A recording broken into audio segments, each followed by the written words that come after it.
رہے ہیں. ٹھیک. اگر آپ مان لیتے ہیں کہ ہم ایک اسلامی کنٹری نہیں ہے تو ٹھیک ہے، پھر جو چاہیں کریں. ہم تو ہندوستان سے الگ کس بیس پہ ہوئے تھے؟ کیا ضرورت تھی ہمیں الگ ہونے کی؟ بیس ہماری یہی تھی کہ ہم مسلمانوں کے لیے الگ ملک چاہیے جس میں ہم اسلامی قوانین پر عمل کر سکیں. ٹھیک. یہ اتنی کلیئر بات ہے کہ اس میں کوئی اختلاف نہیں کر سکتا.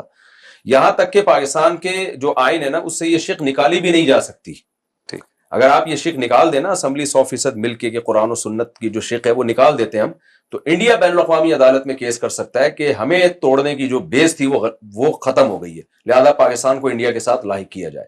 یعنی آپ کے پاس تو پاکستان میں اسلامائزیشن کے علاوہ کوئی آپشن ہی نہیں ہے.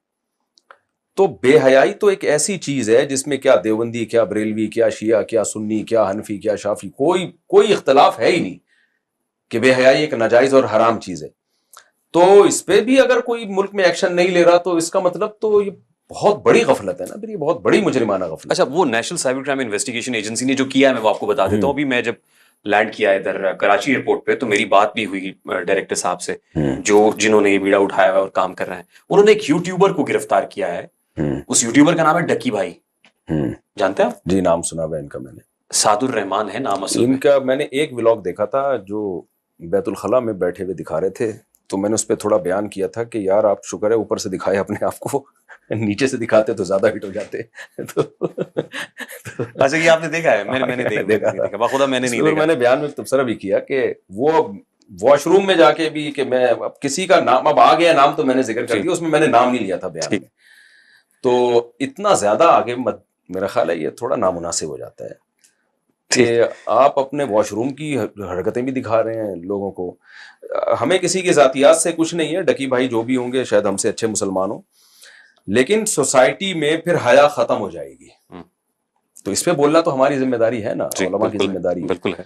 یہ چیزیں جب جائیں گی تو آہستہ آہستہ لوگ بے حیا بن جائیں گے، بدتمیز بن جائیں گے. مفتی صاحب، میں اسی نیت سے اس سبجیکٹ پہ آپ سے بات کر رہا ہوں تاکہ یہ بات پہنچے کنسرن کوارٹرز تک بھی. جی.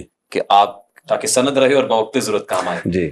اور پھر جو ایکشن لیا ان پرٹیکولر چارج شیٹ کیا ہے کہ وہ صاحب وہ بیٹنگ ایپس کو پروموٹ کر رہے تھے.